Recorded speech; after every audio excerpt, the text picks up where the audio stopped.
Hello வணக்கம். இது உங்கள் சிவி ஜோன். சொல்லறம் எப்படி இருக்கீங்க? இப்போ பார்த்தீங்கன்னா அந்த விஷயங்கள் வருது. எப்படி விஜய பார்வதிக்கு அடிபட்டுச்சு. நிறைய பேர் வந்துட்டு சபரியால் வந்து வரலை அப்படின்னு சொல்லிட்டு ஒரு சில பேர் வந்து சபரிக்கு சொம்பு தூக்கிட்டு வந்தாங்க.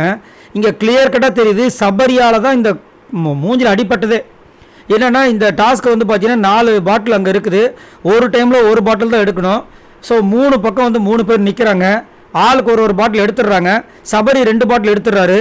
அதுக்கப்புறம் சபரி அட்டாக் பண்ணுறதுக்கு திவ்யாவும் பார்வதியும் போகிறாங்க.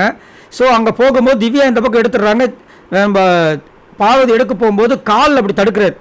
கால் முட்டி வந்து ஸ்ட்ரெயிட்டாக அந்த அம்மாவோட கண்ணில் பட்டுருது. விஜய பார்வதி கண்ணில் பட்டுட்டு அப்படியே துடிக்கிறாங்க. அந்த நேரத்தில் வந்துட்டு கொஞ்சம் கூட சாரின்னு கூட சொல்லாமல் போயிட்டு அந்த பாட்டில் எடுத்துகிட்டு வராரு சபரி. எவ்வளோ ஒரு கேவலமான ஒரு இடம் பாருங்கள். அந்த பொண்ணு கண்ணில் அடிபட்டுச்சுன்னு இருக்குது. அந்த டைமில் வந்து எடுத்துகிட்டு போகிறாரு. என் கண்ணு வலிக்குது அப்படின்னு சொல்லுது. அதுக்கப்புறமா தான் பார்த்தா வீங்குது. அதுக்கப்புறமும் பார்த்தீங்கன்னா என்ன பண்ணாங்க, 2 பாட்டில் ஆளுக்கு டையாக இருக்கும். அந்த நேரத்தில் வந்து என்ன பண்ணுறாங்க, இவங்க போயிட்டு இவங்களோட திவ்யாவோட பாட்டில் வந்துட்டு விஜய பார்வதி எடுத்து வந்துடுறாங்க. அதுக்கப்புறம் கேம் நிறுத்திடுறாங்க. ஸோ இப்போ பார்த்தீங்கன்னா விஜய பார்வதி 1, திவ்யா வந்து 1, சபரி வந்து 2. ஸோ அந்த மாதிரி வந்து நின்றுட்டுருக்கு. ஸோ இதில் தான் வந்து சபரி வின்னர்ன்ற மாதிரி அறிவிக்கிறாங்க போல இருக்குது. ஆனால் இதில் என்ன ஒரு வருத்தம்னா, ஒரு வாட்டி கூட சாரி சொல்ல நான் ஒன்றும் பண்ண முடியாது, நான் என்ன பண்ணுறேன் அதுக்கு அப்படின்ற மாதிரி தான் சபரி பேசுகிறத தவிர அந்த ஒரு விஷயத்துக்கு ஃபீலே பண்ணல. ரொம்ப கஷ்டமாக இருந்துச்சு.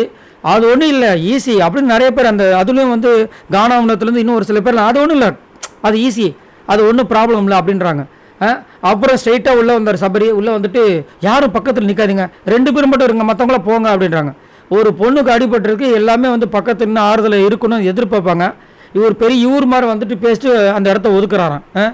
இதே இது உங்கள் அக்கா கனிக்கோ இல்லை உங்கள் தம்பி எஃப்ஜேக்கு நடந்திருந்தால் நீங்களாம் இந்த மாதிரி விட்டுருப்பீங்களா, பொங்கியிருப்பீங்க. இதே ரம்யாவுக்கு நடந்தால் பொங்கியிருப்பீங்க. அது ஆஃப்டர் ஆல் விஜய பார்வதியில் உங்களுக்கு அந்த மாதிரி தான் இருக்குது. ரொம்ப பாவம். அந்த பொண்ணு அழுக ஆரம்பிச்சிச்சு. கண்ணுக்குள்ளே வந்து லென்ஸ் போட்டிருக்காங்க. எவ்வளோ கொடுமையாக இருக்கும் பாருங்கள். சே, ரொம்ப கொடுமை. சபரி மேலே இருந்த கொஞ்சம் இந்த ரெஸ்பெக்ட் கூட போயிடுச்சுங்க. ஏன்னா வந்து சாரி கேட்டு வருத்தத்தில் ஒரு விஷயம் பண்ணியிருந்தாங்கன்னா செம்மையாக இருந்திருக்கும். ஆனால் சபரியோட அந்த முகத்தில் கிழிஞ்சிச்சுன்னா சொல்லுவேன். இதை பற்றி உங்களோட கருத்து சொல்லுங்கள். பாய் நண்பர்களே.